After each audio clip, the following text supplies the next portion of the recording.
Sequência do Santo Evangelho segundo São Mateus. Naquele tempo, tendo Jesus descido do monte, uma grande multidão o seguiu.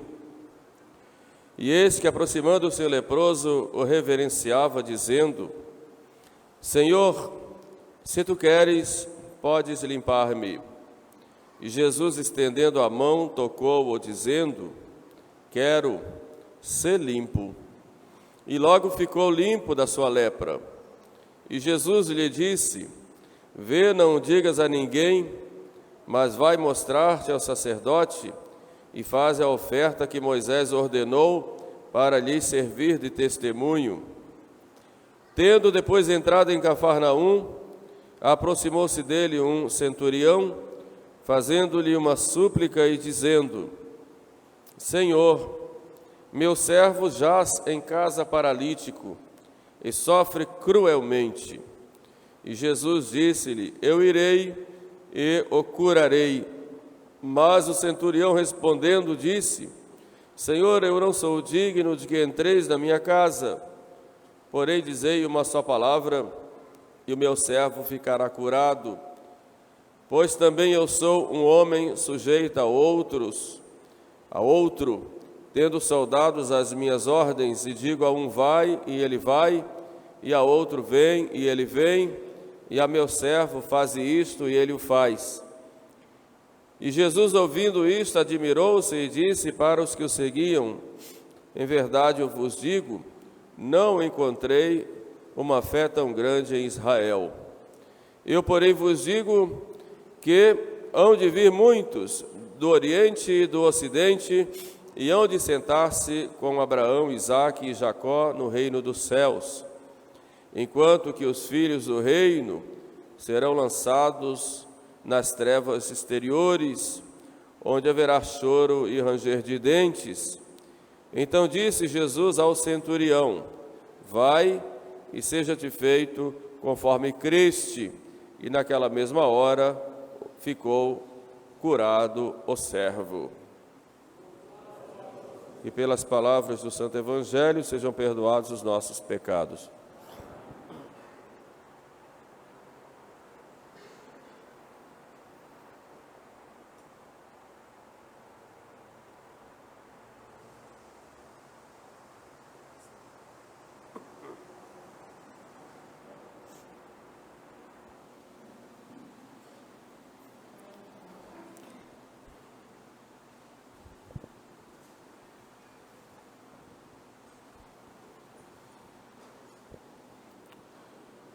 O Evangelho que acabamos de ouvir nos conta duas cenas muito significativas a respeito das atitudes nossas quando nós fazemos nossas orações e nossos pedidos a Deus, e a respeito da atitude de Jesus quando nós vamos a Ele para chorar nossas necessidades, apresentar nossos pedidos e nossas mazelas.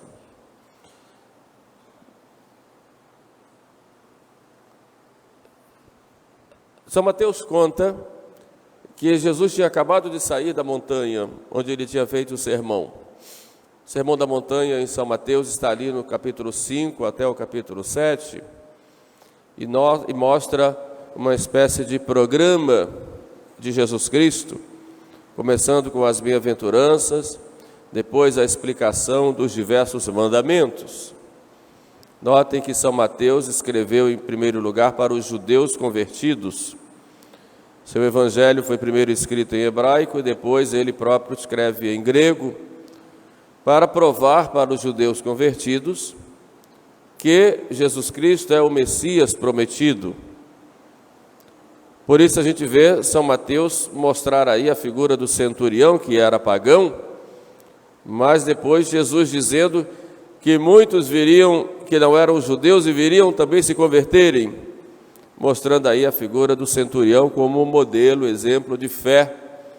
Não vi tanta fé em Israel, enquanto que o próprio Israel ia rejeitar Jesus. Mas olhemos esses passos que Jesus dá, saindo da montanha, e ele vai em direção à cidade de Cafarnaum. E no meio do caminho, ele encontra um leproso. A lepra era considerada uma doença maldita, muitas vezes atribuída ao próprio pecado da pessoa. A lepra tornava a pessoa impura e excluída socialmente. Tinha que deixar a casa, a família, e a pessoa leprosa, notem que lepra não tinha o significado que tem hoje, porque a lepra era qualquer doença de pele, inclusive a lepra, como nós conhecemos hoje, a hanseníase. O fato é que o leproso tinha que ser tirado do convívio social e ia fora da cidade, onde vivia muitas vezes em grupos, companheiros de sofrimento, e não podia chegar perto das pessoas. O leproso tinha que ficar sempre ao longe, e quem tocasse no leproso ficaria também impuro. E se ele por acaso ficasse curado, deveria ir ao templo e se apresentar ao sacerdote, que faria umas cerimônias de purificação, verificaria a cura e depois o inseria de novo no convívio social, no convívio religioso. Mas nós vemos Jesus então vir da montanha, indo para Cafarnaum, e lá no caminho encontra esse leproso, que se prostra diante dele e não faz pedido diretamente, mas mostra com suas atitudes que era merecedor ali de uma cura ou de uma intervenção divina. E o que é que ele diz? Senhor, se queres, podes limpar-me. Isso é muito significativo, porque ele não pede, ele coloca ali o seu problema, coloca ali a sua dificuldade, coloca ali a sua mazela, o seu sofrimento, mas também coloca ali a sua indignidade, com humildade, com fé, com confiança, mas também com submissão à vontade de Cristo. Ele diz: Senhor, se queres, faça a tua vontade, não a minha, mas se queres, tu tens o poder, eu creio e eu também confio. Se queres, podes limpar-me. Os santos padres viram nessa frase daquele leproso, não apenas uma limpeza, e aí ele fala de limpeza ou de purificação, não apenas a cura de uma doença física, mas ele confia que Cristo pode limpar também a sua alma, uma vez que a própria lepra era muitas vezes atribuída a pecados da pessoa. Ele pede aí a Jesus uma pureza, não só no sentido físico, mas uma pureza no sentido espiritual, moral, como perdão mesmo. E ele confia. E qual é a resposta de Jesus? Sim, eu quero ser limpo. Quantos de nós somos como aquele leproso, cobertos com as chagas dos nossos pecados, das nossas mazelas, das nossas indignidades? Quantos envolvimentos nós tivemos com tantas coisas, com tantas pessoas, com o mundo paganizado em que nós vivemos hoje? Quantas vezes deixamos o convívio da igreja para nos entregarmos aos vícios, à ofensa a Deus, aos prazeres passageiros, às ganâncias, às invejas? Nós próprios nos excluímos da própria comunhão com Deus, quando nós, entre o pecado e Deus, escolhemos ofendê-lo.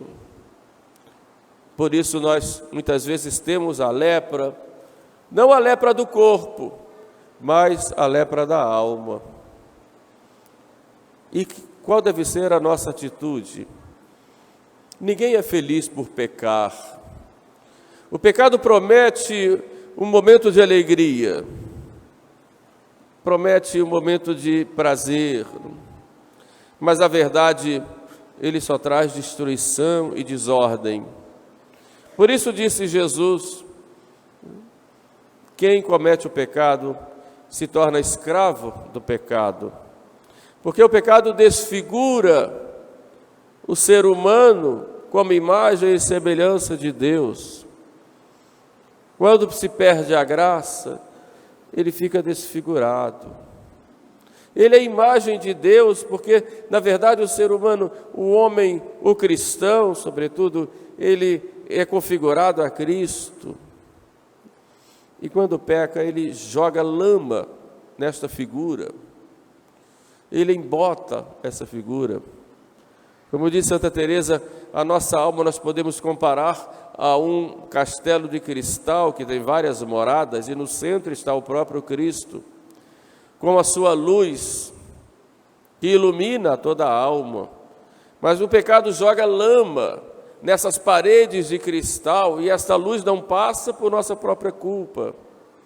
Por isso nós temos que ir limpando esta sujeira e entrando cada vez mais nesse castelo através da oração, através de uma entrega total a Deus, através de um compromisso maior de servirmos a Ele, e servirmos a Ele amando-nos uns aos outros por causa dEle, estando dispostos a sofrer, a nos empenharmos a cada dia para uma união maior com Ele, porque nós somos criados exatamente para isso, e através do próprio movimento da graça de Deus, com a nossa colaboração, nós vamos cada vez mais nos aproximamos da intimidade com o próprio Cristo, que é a luz do mundo e é a nossa luz. Por isso é Jesus quem vai nos limpar, que vai nos purificar. Mas o que é preciso nós fazermos para que Ele realmente diga para cada um de nós: sim, eu quero ser limpo. Eu fico me perguntando: Senhor, o que o Senhor quer de mim? O que o Senhor quer de mim? E o Senhor, Ele só quer de nós nosso coração. Só isso, nosso amor. Mais nada. Ele encontra no coração do homem o seu paraíso. Diz lá a Sagrada Escritura: o meu paraíso é o coração do homem. Mas que atitude deve ser a nossa? Olhemos para aquele leproso. Ele se prostra. Então a primeira atitude é humildade, submissão. Eu me prostro diante de Deus. Eu adoro. Eu adoro. Eu não me prostro diante do mundo, mas me prostro diante de Deus. E prostrando-me diante dele, eu creio. Creio no seu poder. Creio no seu amor. Creio que ele quer estabelecer comunhão comigo. Eu creio. Então a segunda condição é eu ter fé. E a fé é uma resposta nossa a um Deus que vem a nós e diz: vem ficar comigo. Vem estabelecer comigo uma amizade profunda. Eu creio. Eu digo sim. Essa é a obediência da fé. Eu respondo sim. E depois eu confio. Sei que o Senhor me ama e que quer a minha felicidade. Que o Senhor quer o melhor para mim. Como diz São Paulo, Deus faz tudo concorrer para o bem daqueles que o amam. Então eu me prostro diante dele. E a resposta dele é imediata: sim, eu quero ser limpo. Purifico. Você está purificado, está limpo, está transformado, está restaurado. É uma outra criatura. Eu participo da tua vida, contigo em todos os momentos, nas tuas alegrias, nas tuas dores, nos teus trabalhos, nas tuas dificuldades, na tua casa, na tua família, nos teus projetos, nos teus relacionamentos. eu fico contigo sempre. Essa é a resposta de Jesus para nós. É simples. A nossa história de relação com Jesus é uma história de amor, de um Deus que me ama e que me procura. E eu digo sim, Senhor, e estabeleço com Ele essa relação de amor. Quantas vezes eu me deixo levar por outras coisas e rompo essa relação? Eis o problema. Quantas vezes eu o deixo de lado? Eis o problema. A gente às vezes não liga para Ele. Na relação entre as pessoas, quando você passa um dia sem falar, né? Veja, às vezes os casais, né, que estão namorando, puxa, você não mandou mensagem para mim, você visualizou e não respondeu, né? Tem isso? Né? Você nem ligou para mim. Hoje você não me disse não disse que me ama. E por aí vai, né? Cobrando um ao outro, né? Quantas vezes a gente faz isso com Deus, né? Nem uma mensagem, nem uma oração. A oração é isso, né? Esse contato, né? Mas na hora de que preciso, peço. Mas vamos tratar a nosso Senhor, como nosso Deus, mas também como nosso amigo, que transforme a nossa vida. Mas continuemos caminhando com Cristo, e vamos a Cafarnaum. Cafarnaum era uma cidade, na época, muito movimentada. Ficava ao lado do lago de Genezaré, era a rota de muitos mercadores, que iam do Oriente para o Ocidente. Ali morava Pedro, né? Onde era a casa de Pedro, hoje se fez uma igreja, né? Em cima das ruínas. É muito interessante que o chão é de vidro, né? Então, de modo que a gente está na igreja, olhando para baixo, tem a casa dele lá, né? As ruínas da casa, não? E tinha todo o movimento. Por isso se entende que ali havia uma centúria, 100 soldados romanos, e tinha um centurião que cuidava ali de manter a ordem, né? Da cidade, né? Evitava também os conflitos, também as revoltas, não é? E aquele centurião de que fala o Evangelho era muito bem visto pelos judeus e até já havia ajudado na reconstrução da sinagoga dos judeus. E é ele que vai ao encontro de Jesus quando entra na cidade, né? E diz: Senhor, o meu servo jaz em casa paralítico. E Jesus disse para ele: eu vou lá curá-lo. Mas notem que ele também reverencia Jesus. E qual foi a atitude dele? Eu mando aqui, eu sou cidadão romano, eu mando, a ordem é minha. Não. Quantas vezes nós somos este cidadão, né, que chega diante de Deus: o Senhor tem que fazer as coisas para mim. Eu sou uma pessoa boa, eu trabalho, vou à missa, me confesso, comungo, faço bem a todo mundo, não matei, não roubei, como muita gente diz, né? O Senhor tem que me dar a graça. E quer estabelecer com Deus uma relação de troca. Não é esta relação de troca que se faz com Deus. Existe hoje a chamada teologia da prosperidade, né? Em que as pessoas procuram, para aliciar, né, os incautos, diz: venha para a minha igreja, um milagre espera por você, venha cá, você vai ter sucesso, você vai progredir na vida, sucesso financeiro, sucesso no amor, sucesso social.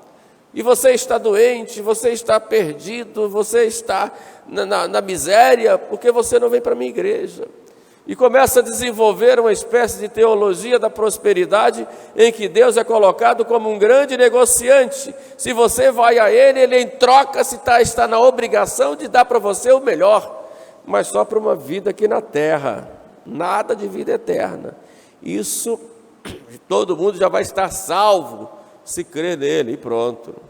Essa é a teologia protestante que invadiu até muitos ambientes católicos, de querer essa relação com Deus, uma espécie de relação comercial. Eu te dou o meu louvor, eu te dou o meu dízimo, eu te dou as minhas coisas, mas eu quero de volta e o Senhor vai me dar. Então faz com Deus uma espécie de investimento. Com Deus nós temos que ter humildade, sabendo que nós não somos nada, nós somos frágeis, somos limitados. A morte nos mostra exatamente isso, né? Que nós somos finitos, a finitude da vida, né? Posso correr de um lado para o outro, de repente a morte chega e diz: acabou, você não é nada. Aí, quem é você? Com toda a sua glória, você vai para o sepulcro, vai apodrecer igual todo mundo. Daqui a pouco você é um monte de ossos. E só o grande Alexandre Magno, que chorava porque tinha conquistado o mundo inteiro, mas chorava porque não havia mais mundos para conquistar na época dele, um pouco antes de Cristo, que tinha um pai chamado Filipe, que também foi um grande conquistador. Um dia Alexandre encontra lá um sábio, lá olhando uns ossos, e pergunta: o que é que você está fazendo? Ele diz: eu estou procurando aqui o crânio do seu pai. É assim um ser humano. Se não é a alma imortal, se não é o fato do homem ser imagem e semelhança de Deus, ter essa grandeza, e essa grandeza está realmente em nós estarmos unidos a Deus, nós somos um monte de ossos, podridão, somos nada, nada. Então a humildade nos faz reconhecer isto, seja diante de Deus e diante das pessoas. Então a humildade nos leva à paciência, nos leva ao perdão, nos leva à caridade, nos leva a irmos ao encontro do outro, nos leva à comunhão. Humildade nos leva, é a base de todas as virtudes. E é esta humildade que toca no coração de Jesus. Senhor, eu não sou digno de que entreis em minha casa, disse o centurião, mas dizei uma só palavra, e meu servo ficará curado. Santo Agostinho, que comenta 4 vezes esta fala do centurião, numa delas ele diz que o centurião disse isso: eu não sou digno de que entreis na minha casa. Ele não se achava digno que Jesus entrasse nas paredes da sua casa, porque a sua humildade já o tinha feito que Jesus entrasse nas paredes do seu coração. Que bonito, Santo Agostinho. Então Jesus quer entrar nas paredes do nosso coração, e Ele entra pela porta da humildade. Quando abrimos, aí Ele entra. Então temos que ter humildade, né? Humildade. Mas Ele mostra também confiança em Jesus. O Senhor pode, o Senhor tem poder. Então eu também creio e confio. Como meus soldados me obedecem, a doença também pode te obedecer. Nós às vezes pedimos a Deus, mas o pedimos com confiança. Não pedimos com perseverança. E não pedimos com fé. Duvidamos do poder de Deus na nossa vida. A nossa vida é conduzida por Ele. Deixemos-nos conduzir. Como dizia Santa Teresinha, como um barco, um barquinho, que o Senhor vai conduzindo. Assim é a nossa vida. Temos que nos deixar conduzir por Ele. É claro que temos que fazer a nossa parte, mas sabendo que quem nos conduz é nosso Senhor. Por isso Jesus, admirado com a fé daquele centurião, disse: eu nunca vi fé tão grande em Israel. Quer dizer, aqueles que deveriam ter mais fé, que eram os judeus, tinham fé menor ou não tinham fé, porque nem acreditaram no Messias, como tinha aquele que era pagão, o centurião. E Jesus disse que os pagãos iriam entrar na igreja, enquanto muitos judeus sairiam, porque não tinham aceitado Jesus como Messias. E nós? Como é a nossa fé? Como é a nossa humildade? Como é a nossa confiança em Deus? Eu duvido de Deus? Então peçamos a Ele que nos faça aumentar a fé. Como dizia São Pedro: creio, Senhor, mas aumentai a minha fé. Eu creio, Senhor, mas aumentai a minha fé. Vamos repetir? Eu creio, Senhor, mas aumentai a minha fé. Digam isso todos os dias. Eu creio, Senhor, mas aumentai a minha fé. E a nossa fé vai ser viva, vamos ser fiéis, e o nosso Senhor vai agir em nós. Peçamos a Nossa Senhora, né, que é a bem-aventurada, como disse Santa Isabel, bem-aventurada aquela que acreditou. Por isso se realizarão em ti todas as coisas que te foram ditas da parte do Senhor. Então, bem-aventurado é aquele que acredita, aquele que crê. E aí o Senhor realiza a sua obra. Louvado seja nosso Senhor Jesus Cristo. Vamos agora então de pé, professarmos juntos a nossa fé. Creio em um só Deus, Pai Todo-Poderoso,